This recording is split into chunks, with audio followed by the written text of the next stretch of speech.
everybody, and welcome to another episode of Yeah, We Read It. I'm one of your hosts, Laura. And I'm your other host, Meggie. And you've caught us right near the tail end of our season.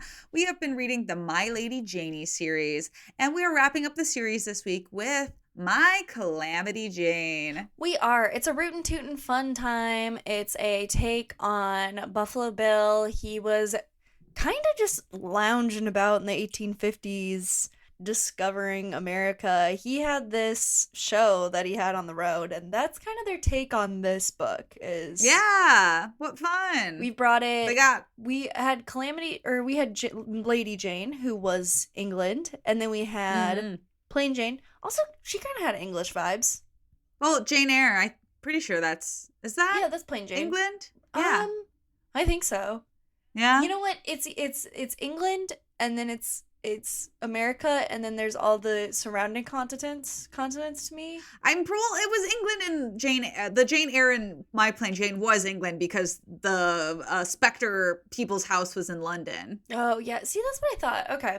Yeah. So now we're coming on over to America, I guess. We're spending most of this book in Ohio, which is so much fun. That's where Laura's from, if you guys don't know that. Yeah, I'm not from where this book is set though, which is Cincinnati. I'm from the opposite side of Ohio. Yeah. I don't know anything about Cincinnati. You could tell me anything about Cincinnati and I'd be like, okay. There's a lot of Skyline chilies in Cincinnati and Southern Ohio. Oh, really? Yeah. That's hot dog?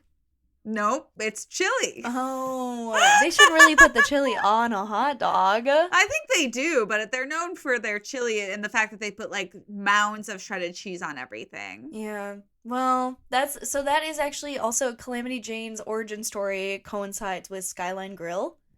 She founded it. She's the founder. It's called Skyline Chili. Jesus, I'm not gonna get it right at all. It's just all right. I'm tapping out on my chili jokes. They're not good at all. They're not landing because you can't get it right. No, I'm kidding. I can't hear how the audience is reacting. But this is about a take on Calamity Jane. I know nothing about Calamity Jane, but I assume she is some figure in history. And our authors once again say she needs a new ending. We also get a very quick introduction for a term called the guru, which is a werewolf and at this point in time in the world. So hot introduction that we know this is going to be a Western and there's going to be werewolves. There were ghosts. There were people turning into animals, and now we've kind of circled back around to people turning into animals. You know, I think the authors were like, ghosts was too much for us. Let's go back to what we know. Werewolves is safe. And I do have to say, I did enjoy this book much more than the last one. I do too. I also feel like there is something kind of cowboy western about werewolves. Like, I could see that they fit in that setting. Oh, absolutely. Yeah. Vampires, to me, that would be Plain Jane. That would be European. Plain Jane. Ghosts still work in any of them, honestly. Mummies would work in the Wild West setting. Glow-in-the-dark nuns? Again, you can put them anywhere. Mermaids would not work in the Wild West setting. Too sandy. I think it's just because there's something like so blue-collar about werewolves. There is. They're working class. But they are working class. They're like pull themselves up by their bootstraps, you know? Exactly, they are. And Jane is a part of, we're not sure if they're unionized, guys, so don't come for us, a group of performers that are running around with Wild Bill, as we said before. And she's a little bit upset because the newspaper said that she looks homely. Which I'd be upset too. She gets over things pretty quickly. You know, I will say my one critique of this book is Jane, once again, does not feel like the main character. It feels like Frank and Annie really become the main people of this story. Yeah. But I still really much enjoyed it. Jane's a simple person. You know, she likes what she likes. She's got a bullwhip. She's a tomboy, for lack of a better word. That's going to mean lesbian later on in this book. Exactly. And she's got these friends, Bill, Frank, who's about her age, and Charlie, who we learn is like their like manager. He's also a detective, but the detective thing never really plays out. Don't even think about the detective thing. Yeah, don't think about it. Stop it. Stop. Forget I said it. Right there, stop it. Yes.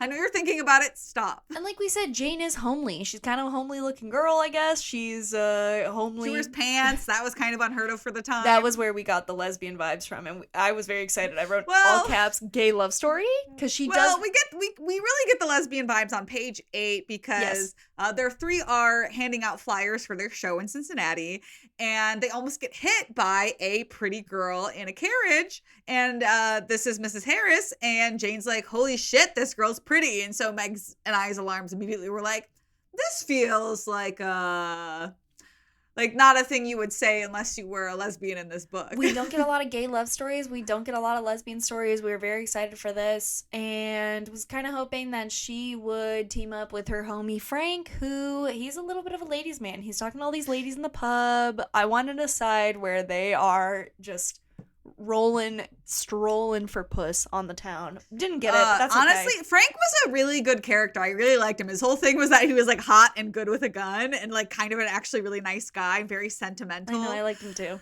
Yeah. But we learned that Frank can also talk to his dog George, who is a poodle that's by his side at all times. So that's really fun. And George is super judgmental. Every girl that Frank talks to, he's like, I smelled her. She does not smell like your mate. I'd be like, calm the heck down, buddy. George is like, Frank, you might be a man whore now, but I'm looking for you to have a woman to settle down with. Yes, it's because he is a child of a single parent. Yes, we also learned that this whole show is really a front for the group to be able to go hunt werewolves. And Bill is the main werewolf hunter. He's been after the alpha for years. He's also Frank's dad. And he's pretty famous from joining the Civil War, the good side, in parentheses, just so you know. He also killed a bear, and now everyone's kind of obsessed with him. I'd be obsessed with someone who I knew like killed a bear. Good side of history and killed a bear. Yeah, that's true. I feel like that would be awesome. A local hometown hero. You'd be like, have you heard of Laura? She killed a bear. Yeah, I'd be like, oh, you know my friend Meggie killed a bear, and everyone would be like, need to meet Meggie immediately. Need to hear about this bear story. I could see Ohio and Iowa being obsessed with those two people. Yeah, absolutely. I'm from Iowa. The heroes of Iowa and Ohio. Exactly. We get introduced to Jack McCall, who is a wolf hunter, a very suspicious character. He believes he knows who the alpha is. It's Mr. Bad with 2 Ds. Stop. I would think he was lying. I would be like, literally, I don't trust this guy. He literally, like, it's almost like he walks on stage left. He's like, I'm Jack McCall. I'm a werewolf hunter. Mr. Bad, who owns the candle factory, is the alpha that you're looking for. Like, it feels way weird. I would be standing behind him doing the cuckoo bananas, twirling around my ears, being like, look at this bozo. Oh, my gosh. But this whole thing is they're going to go to the factory, and Jack, for some reason, is going to tag along with them. They kind of try to go without him, but he just kind of like, I'm coming too. We've all been there. We've all had that friend or been that Everyone's friend. Like, did you invite him? Did you invite him? My favorite thing to do at party is circle friend group like Hawk. Yeah. You know, trying to get in. Yeah. We do get introduced to Annie. Her mom whole MO is she's like, Annie, you gotta get married, but Annie likes shooting guns, but not she doesn't wear pants though, so she's not really a lesbian, but she does she like likes wearing dress. Shoot gun. She's different from Jane. Jane likes pants and whip. Annie like dress and gun. Don't get them confused. Those are their personality traits. Things. She wants to join Bill's show, so she's gonna head to Cincinnati and stay at this Mr. Frost's house. Hotel. Mr. Frost owns the hotel. Cool for him. Cool name too. She does find Wild Bill, Jane, Frank, Charlie, the rest of the gang. They're all kind of staying there, and she overhears that they are gonna go hunt the alphas. So she's like, just like Jack McCall, why don't I just tag along behind? But Annie's less suspicious about it because she goes ghost mode. They have no idea that she is there, which is kind of a feat considering the fact that when they get to this P&G candle factory, it is dead quiet, which also feels weird. You know, you'd think somebody would be there making candles considering it's a factory. Jack is also trying to flirt with Jane. It's not working. Probably because she's a lesbian. Exactly. But more on that later. They go into the factory. They find a dark staircase, which they all think to go down is a good idea. And they find 14 people shoved into a cage down there. Talk about cause for alarm. And I'll tell you, you can't make candles if you're shoved in a cage. You can't. I mean, maybe they're on their 15-minute break.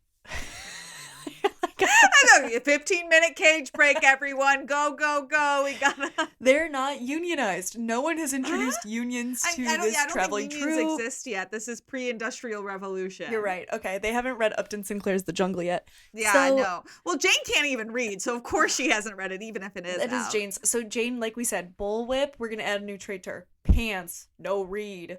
Yes, pants, can't read. So they say that Mr. Bad has locked them up, so the group is gonna split up.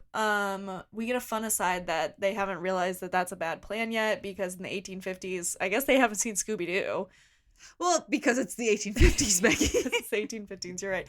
So Frank and Jane go to look for Mr. Bad upstairs, and they overhear people talking about getting werewolves out of here. Like, the people are werewolves in the basement. They overhear the most, like, confession conversation of them being like, what do you mean we turned 14 workers into werewolves? We were supposed to spread out the distribution of who we turned into werewolves. Who's gonna make our candles now? I would love to say that it's like, oh, what's the chances that you walk up on that? But I have definitely been the subject of shit-talking someone and them walking up to the point that I'm so anxious now. So rough. It happens. Rough. You sometimes. gotta watch your back. Gotta be careful. No closed Turn doors your are safe. your phone on airplane mode, because sometimes it will record you. Gotta be careful of those things. But the office door opens, and of course the people inside see Frank and Jane snooping around. It's showdown time. One of them is a werewolf, so it's a whole conundrum. Frank shoots it, but we later learn that Annie, hiding in the rafters, was the one that shot it, and she's like, that felt okay because it was a human that I shot. Yeah, Annie has a bloodlust in her. Frank was really stressed about shooting them, but Annie's like, go, go, go. Right? Go time, baby. We learn that Jane also gets tackled by another wolf. The werewolf Annie shot comes back to life because it wasn't a silver bullet. Things are going bad. So Annie does a little distraction thing where, though she doesn't have the Garu in her line of sight, she can whistle and get his attention, and then Jane kind of kicks the werewolf into a bubbling vat of... Not really sure. Wax. Could be really... It's wax. Oh, it's wax. Duh, they're in a candle. It's a candle factory. Yeah, because they arrest Mr. Bad, who's covered in wax, but they also learn that he is not the alpha, so they are back to square one. But first, they're going to free the people in the cages. Bill gives them a rundown of, like, wolf rules that he has, which is, like, don't bite anyone. Be safe during the full moon. Jack shows up all winded and shit, saying he was tired. Suspicious. Crazy. But we really get our first big plot development point here, because when they're leaving the factory is when Jane realizes that she has been bit by a werewolf and she is now going to become a guru. Yeah, not good news. No. We have a fun moment where some groundwork is laid. Frank shoots an apple off his dog George's head, and this is when George and Annie, for some reason, like, meet up, right? This is during the show. That night. Oh, yes. So Annie is front row, and George is, like, letting Frank know that he's like, I kind of like this girl. And that's great, because Annie really needs a job, so she should flirt to her advantage. She meets Frank after the show and it, like, kind of skips over flirting, like, a little bit. And then she's like, but now we're business. I would like a job. And Frank's like, kind of thought you were going to ask to, like, hook up after this, but that's clearly not what this is. And he's like, I'm not the one who employs people. So it's a whole thing. After the show as well, Jane is drinking her sorrows as she feels the infection coming on. And we also get introduced to Ned Buntline, who's an absolute nosy fuck. He's like the town reporter, and he wants the tea on what happened at the factory. And he, like, will write gossip columns about anything he can get his hands on.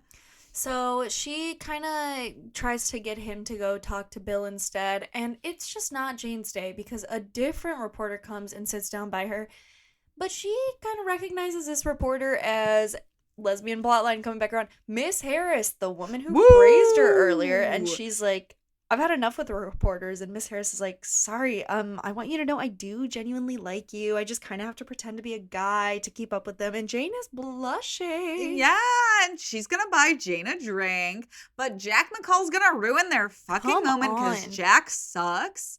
Annie also has not given up on the fact that she wants a job. She would do wonders on LinkedIn. She really is. She knows how to network. She is lingering over the poker table. She watches Frank play. She buys in.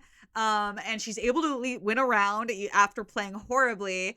And Mr. Frost is able to wingman her and sponsors a duel between them, like a shoot-off essentially between Annie and Frank. Winner gets $100, and Annie also throws in, if I win, I get to be in your show.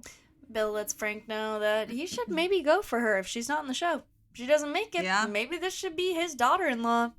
Hey, if you can't beat them, marry them. Or I guess if you can beat them, marry them. Either way, marry them.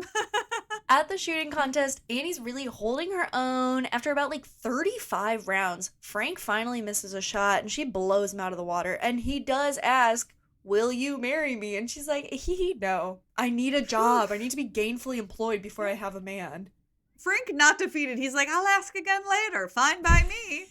And Bill finally agrees to let Annie in the show. He's like, you can bunk with Jane. So she's moving in with Jane. They have this like Wicked-esque scene where Annie's putting her dresses away and Jane's like, I'm frumpy. The newspaper called me homely. And he's like, we're best friends now. Also, by the way, I was at the P&G that night and there was 2 wolves. So we kind of really get straight to the point. Annie comes clean. All that. Jane does let her know that she didn't kill her, the werewolf, because Annie doesn't have silver bullets. And she's like, what's a silver bullet? So we get some lore about the silver bullets. And Annie also asks, isn't that expensive? Which is a fair question. She does wonder if the traveling troupe makes enough money to like have their own mine of silver and make bullets. Yeah. And that's they kind of do. They just kind of make all this money so they can buy silver bullets. Yeah, and they can hunt wolves. We're gonna go see Charlie, who I think we left out, got injured in this whole skerfuffle at the P&G factory. He's at whatever the West calls a hospital. But when they all arrive, he's currently being held at gunpoint by a child from the factory. That's pretty embarrassing, I gotta say. Yeah, like, come on, Charlie. Detect your way out of this one. Detect your way. Come on. Yeah, this is when the detective plot comes back, is just for a joke. Yeah. So it's this kid who was threatened by someone to kill Charlie, and the kid reveals it was, I love this. We get a villain, and his whole villain thing is he wears a top hat and he smells like moonlight. Amazing. What is that, a candle? Amazing description. I would be like, what does that smell like? Water? I don't know. Yeah. Rock? Ocean? Moon. So they're gonna try to find Mr. Top Hat Man, and that's that. Meanwhile, in the in-between times, Annie and Frank are kind of putting together a routine for her for the show, and we get a little Annie and Frank. They're going closer. But Annie's asking way too many detailed questions about like werewolf hunting in a way that he's like, why do you want to hunt them so bad? Why so much vitriol? You know? Yeah. So we learn Annie's backstory a little bit. She does not tell Frank this. This is just for the audience. Annie worked for a couple guru family for 2 years when she was like 9, and they were awful and very abusive. And the ultimate thing here is she eventually had to like run away because they were basically holding her hostage. So Annie tells Frank essentially that she thinks wolves are terrible and horrible, and that's why she wants to hunt them, which Frank does not like that answer. He does not, so he's just gonna sit with that. Back at the hotel, Jane confronts a guy who she thinks is hitting on Miss Harris. She must defend her honor, and everyone's like, bro, relax. He was just asking what kind of like perfume she was wearing. So Miss Harris is trying to de-escalate it and is like, Jane, do you want to go on a walk with me and then maybe go to dinner afterwards? Yeah, but Jane cannot contain herself on this little excursion. She's noticing that she's turning into a wolf and trying to keep it composed. Winnie does not notice at all, though, so nothing is awry just yet. No, Jane tries to hide the fact that she hacks up a fur ball. I'm going to assume that lesbians in the 1850s, though, are really slim picking. So if someone hacked up a fur ball in front of me, I'd be like, well, look, you gotta love her. Yeah, I guess you'd also say, like, maybe everything just goes in the West. You're like, that makes perfect sense here. There's no laws. That is true. Like, my 15th kid just died of jaundice, and you're like, well, there they go. They're like, things happen. We also get the reveal at the start of this next chapter that Frank is also a werewolf. He always has been, always will be. That's why he was so hesitant about Annie's answer about how much she hates werewolves. And it also sucks because he was like, I was kind of hoping to get a smooch out of this. And now I'm learning that she hates what I am. Yeah, so he's going to really dial back how nice he is, I think, for a minute. But he can't play all his cards. They still have a mission. They're going to go to the mayor, which they think is the top hat man who smells like moonlight, and learn why he bribed this boy to shoot Charlie. And Jack McCall's also going to go because why is he still here? So when they finally start getting somewhere with answers, the mayor becomes turning into a werewolf. And is Jack McCall the one who shoots him? Yes! Buddy. Isn't that awful? Before, like, the mayor's like turning into a werewolf, but he's also like, I'm gonna give you guys your answers. I get it. And Jack McCall just shoots him, being like, did I do it, folks? Is that good? Weaponized so incompetence. Mad. Come on, buddy. Annoying. In this next scene, Annie's gonna try to connect with Jane. Annie's really looking for some besties, which can you blame her? Everybody needs a bestie. But she does have her first show, and it's going really well. Everyone's really happy for her, except for Frank, who's very cold after the fact. Yeah, and Jane kind of gives her the cold shoulder too, and she's like, well, I'm miffed. Why on earth are they being mean to me? And it's weirdly because they're both werewolves, but the emotions about that is in separate directions. One of them is like, I've lived with it forever, and the other one's like, I must suffer alone. Yeah, one is like, oh, being a werewolf isn't bad. How can you say bad things about it? And one of them is, being a werewolf is horrible. How am I going to hide this from everybody? So, and it seems like Jane's lore is a little bit feeding into this because she remembers a night when her dad was particularly drunk, and she reported him to the police for being a werewolf. So maybe it's a bit of guilt tinged with that. Yeah, I really did like this plot device here of learning more about Jane's backstory through like the infection dreams she's having as she's like becoming more and more of a werewolf. But she wakes up from this horrible dream and she's gonna sneak off to the saloon. And Jack is there being suspicious yet again. He's like, isn't it crazy that the full moon is tomorrow night, Jane? Almost like he knows something. He also somehow drops knowledge that there is a cure for being a werewolf now out in Deadwood, South Dakota. And this is also confirmed by Miss Harris, who, for some reason, Jane, visits in the middle of the night. Yeah, and also Jane makes Winnie promise not to write about her. So we'll see how that goes. Jane's really dead set, though. She's got to get to Deadwood. But Jane is really bad with money. So That's another thing about Jane. She steals $10 from Annie, who's fast asleep. Which, I get it. Frank and Bill kind of it's just two ships passing in the night. They try to get to her room to stop her from leaving because Frank's like, I want to tell her that I am a werewolf too. I was bitten as a baby. Bill saved me. But she's gone, and she's out the window. She scattered the horses to get a lead, which I would be so pissed about. I hate administrative work in my day-to-day life. Right. I have to round up the horses and then go on a cross-country travel? No. Exactly. And she didn't even cover her bases enough because she left the flyer about the cure behind. So they're like, of course we'll follow. Annie wakes up, Annie's a horrible morning the next day. I know. Annie wakes up, realizes she's been robbed. Frank immediately at the door is like, hey, you're fired. Jane's gone. We have to go find her. That's kind of the most important thing. You stay here unemployed. Yes, and on top of this, she does not understand why he's getting rid of her, and he's like, we have conflicting ideas about werewolves. We can't have someone with so much hate in our heart here. And she's like, why? They're so horrible. And then Frank admits he is a werewolf, and he's like, and you know what? You're not as nice of a person as you think you are. Which, scathing. Scathing to tell someone, hey, you think you're nice, but you're not. You're actually not that nice.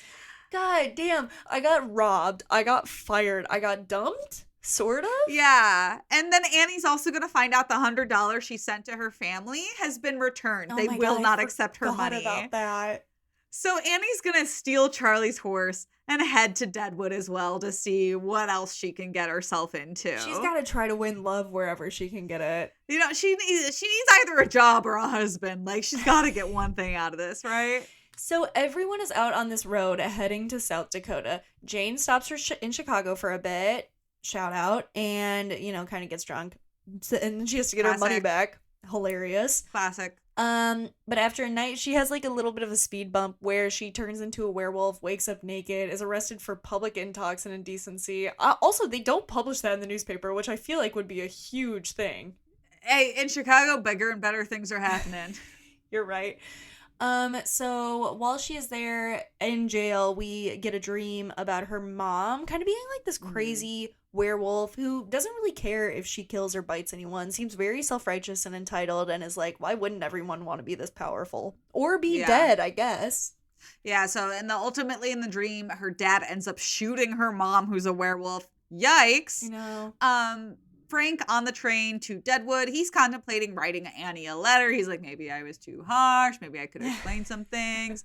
But he ends up getting grilled by this reporter, Judd, instead. And through Judd asking Frank all these questions, he's like, I think you have the answers I'm actually looking for. So Frank Uno reverses and starts grilling this Judd guy, who panics and jumps off the train. I know, that was crazy. It seems like he is under this curse where basically you can't talk about the alpha, but there are people doing the alpha's bidding. Work. Yes. So that's kind of probably what the kid who was about to kill Charlie was under. Yes. Too. And we learn more about this as Annie on one of her trips is at like a pit stop and she tries to take a sip from a stream. And she ends up getting stalked by a bear and meeting a girl by the name of Many Horses, who helps her get out of the bear situation. They get to talking as two girlies do after one just helps you evade a bear attack. Exactly. And Many Horses is like, oh, my sister's in Deadwood. The Swearigan person is the alpha there. She has a lot of people like under, like the cure isn't real. She has a lot of people there to like essentially brainwash them. But I have this cure, this little potion, if you will, that I would really love to give to my sister so she could get out of that Swearigan's thrall. And she kind of owes Many Horses one, so she promises that she'll get her out of the city and try to get as many friends that are in there out as well. Exactly. Jane, while Annie hates South Dakota, Jane, it's like a heaven for her. Yeah. It's kind of a rundown heap of a place. It's muddy everywhere. She does find the wolf curing show to cure the wolf of being a wolf. The Curing Wolf show. Oh my gosh, yeah. It's has scam written all over it. It's at the Gem Theater. Al Swearingen is this person, and they always bring a audience member out on stage to cure them before everybody's very eyes, and then say that this cure is $100, which is like unheard of money at this time. But someone does get cured in front of them. It's like this old woman who turns back into a human. So Jane is convinced, and then even better, she gets invited upstairs after the show, and it turns out Alice Swearingen is her mom. Yikes. A big, big reveal. But we're not going to get more of that right now. We're going to get to Frank and Bill, who are also in Deadwood now, running into Annie, who is trying to climb into like the second story window of a brothel. And they're like, we'll just leave that there for now, I guess. And they go and find Jane in this office at the Gem Theater, really being agreeable to Al Swearingen. So they're starting to put two and two together that like, this really seems like an alpha. Jane doesn't usually act like this. Something is definitely up. So Frank and Annie come up with this side quest plan to help find Many Horses' sister for a minute, where Annie's gonna dress up like a prostitute and they have to pretend to like each other. They have to kiss in the brothel. Yes, it's so passionate. Someone calls them out. They're like, you can go upstairs, you know, if you want to do that. But they do like stumble into the basement and they find Many Horses' sister chained to the wall. So they start picking the lock. Yeah, and Walk's the sister's name is Walk's Looking. She reveals that there is no cure, and she's tied up down here because the cure that Swearingen tried to give her, she evaded it essentially because she didn't want it to work, so it didn't work. So you can use the power of your brain, but Swearingen didn't know what to do with Walk's Looking, so she just like chained her up because she doesn't want people to know the truth. But Al Swearingen is dealing out a dose of the truth to her daughter, Jane. Yikes. They are having bonding time, and the reason she is alive is that the dad actually took the silver bullet meant for Alice, which is kind of sweet. Yeah, so Al's been able to reinvent herself, and it gives her the lowdown on what she's been doing in Deadwood, which is doing all this cure stuff. She does give Jane a bath because she's like, Jane, you are a scruffy, scruffy girl. And she's also gonna get dressed Jane up like a lady. And doing this, Jane's like, I kind of miss Winnie. Yes, and luckily she does run into Miss Harris out and about, who does cover for her because you'll never believe who's in Deadwood too. Buntline. Ned Buntline's everywhere. He really is. But Miss Harris is like, oh, she's just here to see her mom. And during this time, Winnie and Jane, they kind of grow closer, and Jane does kiss her. Ah! Very cute. Winnie knows Jane is a guru through this. Basically through everything that's happened with the pamphlet and why she's in Deadwood. Winnie's caught on, and Winnie does tell Jane that she's going to write about her, which Jane is rightfully pissed because one, Winnie promised, and Jane wouldn't have gotten so close to her had she known that it was just going to be for a little story. So Jane doesn't say anything. Jane's more of an actor than an emoter. So she's just going to run back to her hotel room where she turns into a wolf out of anger. Yeah, she's like trying to control it on her way home, but it is slipping through. And finally, she's home. She lets it all go. And who shows up to show that they're also a werewolf? But Frank. Classic Frank. So Frank is kind of telling her all the things he does to control his wolfness, filling her in. He also tells Jane that the cure is fake. Jane does not believe him, though. Jane says Al is her mother, and she trusts her, essentially. And Jane's going to jump through a window again, because that's what she does now. I do like that he is, like, explaining his entire backstory, and he's like, actually, Bill did save me as a baby. Like, my whole family was killed. And Jane's like, hold that thought. I kissed someone. Isn't that really cool? But they are writing a story about me. So she, as Laura says, jumps out the window. Annie is on her little side quest, returning the sister to mini horses. And the sister is like, giving her honestly a 101 on like, you need to accept that wolves can be good or bad. They can be both. So you can just like people get out of your own way, have a crush on the hot guy, like whatever. It's not that big of a deal. And Annie's like, you're right, girlies. I love you guys. You're my best friends, sisters forever. And Annie's going to get back to the headline. Jane is a guru. And that's going to be bad news because Jane can already sense that morning that things are different. And this is proven by the fact that a boy starts throwing rocks at her. I know. The people in the town are treating her like shit. Yeah. So she goes to see her mom. Her mom cures Jack McCall, cures in parentheses, and this is when she realizes that her mom is lying about having the cure and that she actually sent Jack to bite Jane to try to make Jane her beta instead of Jack being beta. It's the reveal is that Jack McCall is always the same audience member in disguise going through the demonstration for the show.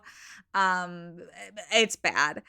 So Jane's going to confront her mom after the show. She is not one to just sit back and let things happen.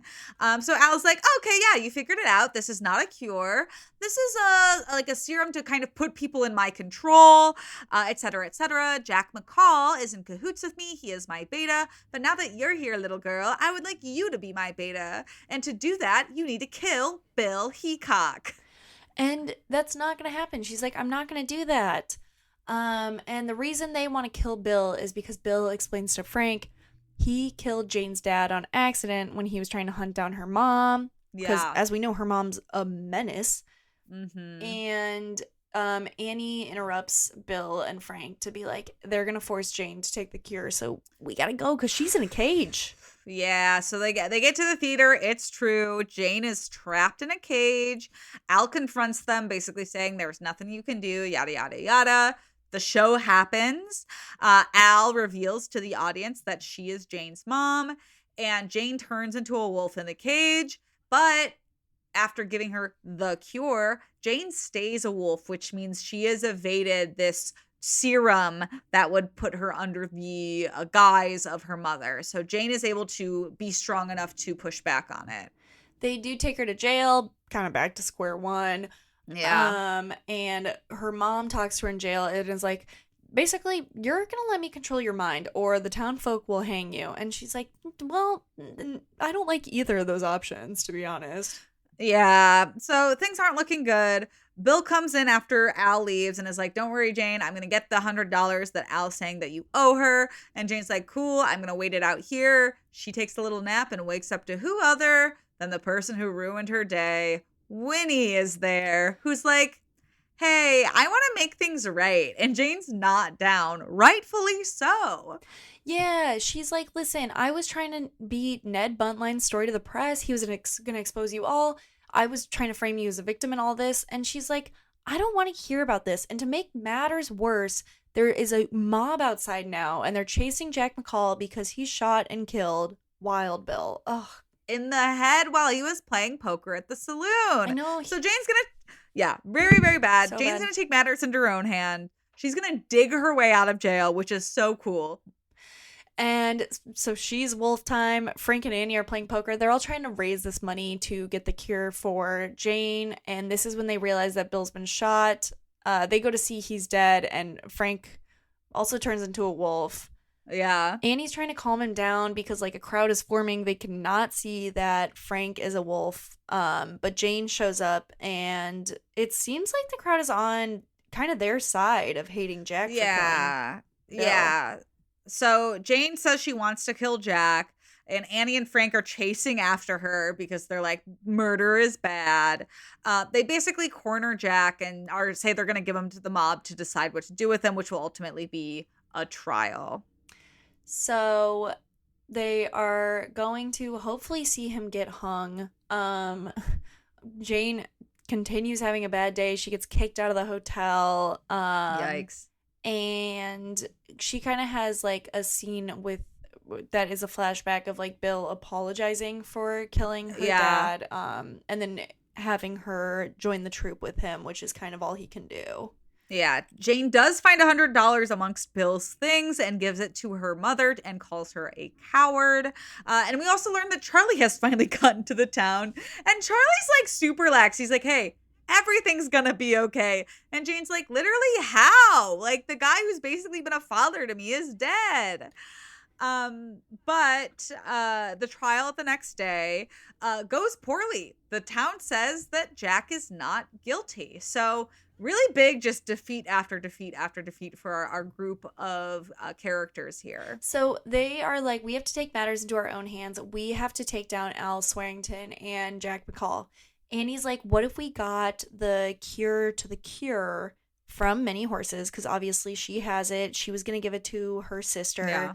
And Frank is like, okay, also, what if we got Miss Harris to write about Alice? Because people trust her / his writing after breaking news on Jane. So they're going to split up and they're going to do these collective tasks. Exactly. So Annie goes back to Many Horses and walks longing. And they're like, hey, we've been expecting you. We're down to help you. Yada, yada, yada. And Jane begrudgingly goes to tell Winnie everything that's been happening. Winnie's down to help, but she's not happy that she only has 2 hours to write this story. Relate. Yeah. So they lay it all on the line, and Winnie's like, go away, because you guys are not helping, breathing down my neck. And Jane and Frank go on a little walk. They both kind of admit that they are in love with their respective person right now. Ooh, woo. And Annie shows up with this potion, but she's not gonna be able to give it to everyone who is under the thrall. She's only gonna be able to give it to Al Swearington, so she's gonna plan to like try to get that in her drink somehow. Yeah. So Jane's gonna go do this. She goes to Al and lies and says she wants in. She wants to be the beta. And Al says, great, now that you're my beta, I want you to kill Charlie. And Jane's like, yeah, sure. Let's celebrate with some whiskey. And Jane pours this cure into the whiskey. And Al immediately starts losing control and wolfing out. And Ned Buntline, of course, walks in at this very moment. And he's like, oh, gasp, this is tea. Al Swearington is a wolf. And Jane fucking bolts out of there because she knows she's about to be in trouble. Yeah, Al's minions are chasing her. It seems like people are very anti-news. They're like fake news about this. They're not too Yeah. excited. So all three of them are running away because it's not going how they expected. Annie kind of tears off to go get her gun so she can start shooting everyone while Frank and Jane distract the townsfolk running. Yeah. But it seems like the cure sort of kind of worked on Al. Yeah, this all starts happening very quickly. Like the paper comes out saying Al is a guru from Winnie's story. And as they're running, they realize they're not being chased the same way that they were anymore. It seems like the cure is starting to almost like the vampire effect when you kill the head vampire, like the other vampires stop being vampires. Yeah. But Al and Jack are able to get away. So the gang, they got to go after them.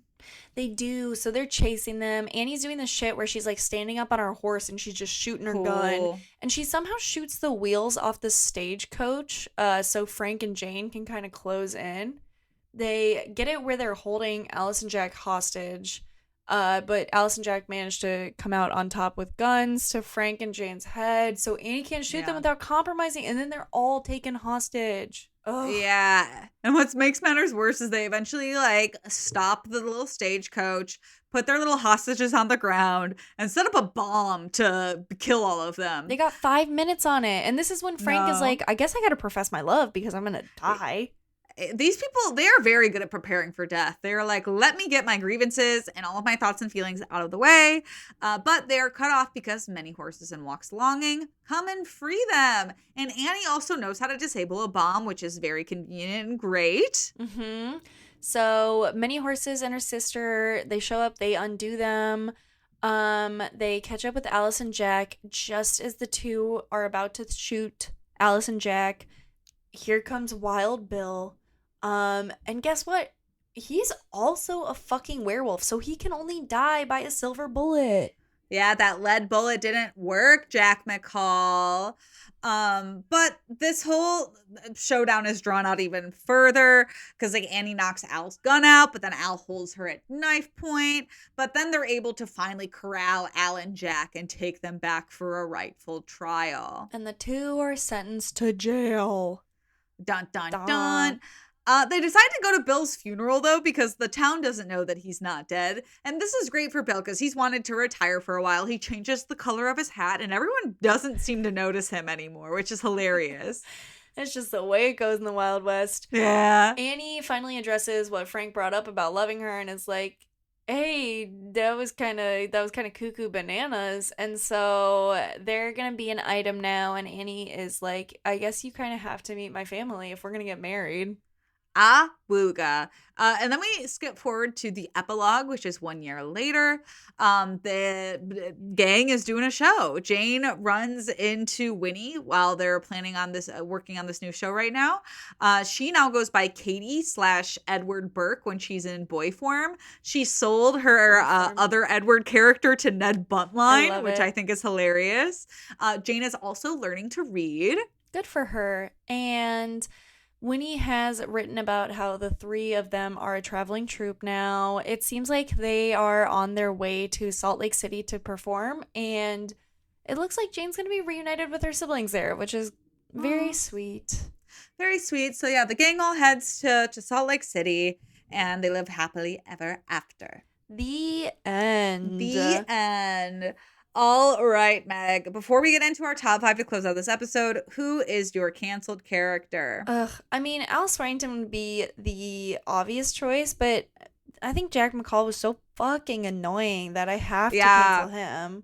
That's honestly fair, and I'll probably defer to that. But I was going to say I was going to make a case for Winnie because she was kind of a snake. Oh my God. She said she wasn't right about Jane. She kind of like made everything 10 times worse.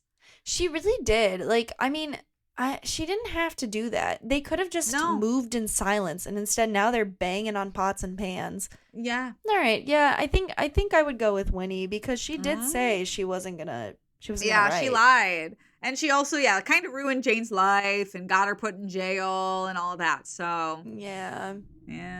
What can you do? She also would have gotten Jane essentially poisoned if Jane wasn't able to like avoid the cure herself, you know? Like she literally would have put Jane into like being a prisoner, like forever in her brain. Oh, yeah, you're right. That's really fucked up. She could have stepped in at so many times, but instead it was like... No, she was just like, I'm in it for the money and for the thrill of the news cycle. And she got the girl in the end? Not fair. Yeah, I'm kind of surprised that like we kind of forgive Winnie so easily because I'm like, I wouldn't be over this. Like all of the trouble that came from everybody finding out I was a werewolf, that's a lot. She didn't ever really apologize either. No, she was just like, I'm a reporter. And I was like, shut up. No, you're not. Edward's a reporter. Exactly. Ned Buntline's a reporter. No, he's not. No, he's not. We don't know. We haven't read anything by him. No. So let's do our top 5. Now that we know that Annie, who's the star of the show, is running this new run for them, and Frank and Jane are the co-stars, and Bill's their stagehand, let's talk about 5 additional acts they can put in their new show. I feel like you should start because you have the bulk of these. That's fair. Yeah. Okay, number 5, we're going to keep it simple. Everybody loves them. Spit takes. Perfect amount of comedy. Who doesn't love a spit take section? Some jokes, some spit, some takes. I mean, literally, Hawk Tuah is famous for a reason. Exactly. Unfortunately. But also, I think that a spit take would go hard in a Western show. Yeah. Number 4, I kind of wanted to see them go down a slip and slide and shoot their guns. I think that'd be really fucking cool. Oh, I'll say you could put cooking oil on it too, so they can really go fast. Yeah. Yeah. Yeah. Number 3 is they get a wolf-shaped piñata. Mm-hmm. And then when they hit it, it unleashes candy and more of the cure for people who want it, I guess, which could be cool. Yeah, have the cure in there. Maybe suss out the haters if they're like really for hitting the wolf piñata. Yeah, maybe put those little bottles that have like one shot in them so people can get a little boozy during the show. Oh my gosh, someone come up with Fireball in the 1850s. Do it. Number 2, I know that we just said she was canceled, but what if they added Winnie? Because obviously she's going to stay around to the traveling circus. And maybe she has some sparklers on her tits. Wouldn't that be awesome? A little bikini with sparklers? I would wear that. I would. And you're never in danger of getting like... Well, I guess they kind of like could maybe shoot off, but like they never burn down to the tip that you would have. Should we try this at 4th of July? Yeah, we should try this at 4th of July, but this would be made safely. It'd be fine. I feel like it's fine. And number 1 is that we think George should get in on this show a little bit more, and he can do a stand-up act, but for only the werewolves that are in the audience, and he would kill. So that would be really fun. He would absolutely crush it. I want to see him do stand-up. I want to see him do stand-up, yeah. I think he's pretty great. And that's it. That was Calamity Jane. That was Calamity Jane. Our next episode next week will be, yapping about it. And then we'll be talking about whatever we're going to do next. Who freaking knows? But in the meantime, if you want to hang out with us, I mean, we're around. You can follow us. Find us. We're Yaoi Reddit on Twitter and TikTok. Sometimes we post. Sometimes we don't. Hey, we could be better about it. Everybody could. Shut up. Everyone could. Yeah, maybe we're just moving in silence and you could just, by word of mouth, we're a grassroots organization now. Think about that. Yeah. Or more likely, we're on Instagram at Meggie_and_Laura, or we love email. We love email. Send us an email. Oh my God. We love them. Yeah, MeggieandLauraPresent@gmail.com. Just do it. Just do it. Just email us. But that's going to be it for this episode. We'll see you next week for our season 14 finale. Whee! And then we'll tell you about what to expect of Meggie and Laura in the future for the next phase. Fun. Bye. All right. Love you. Bye.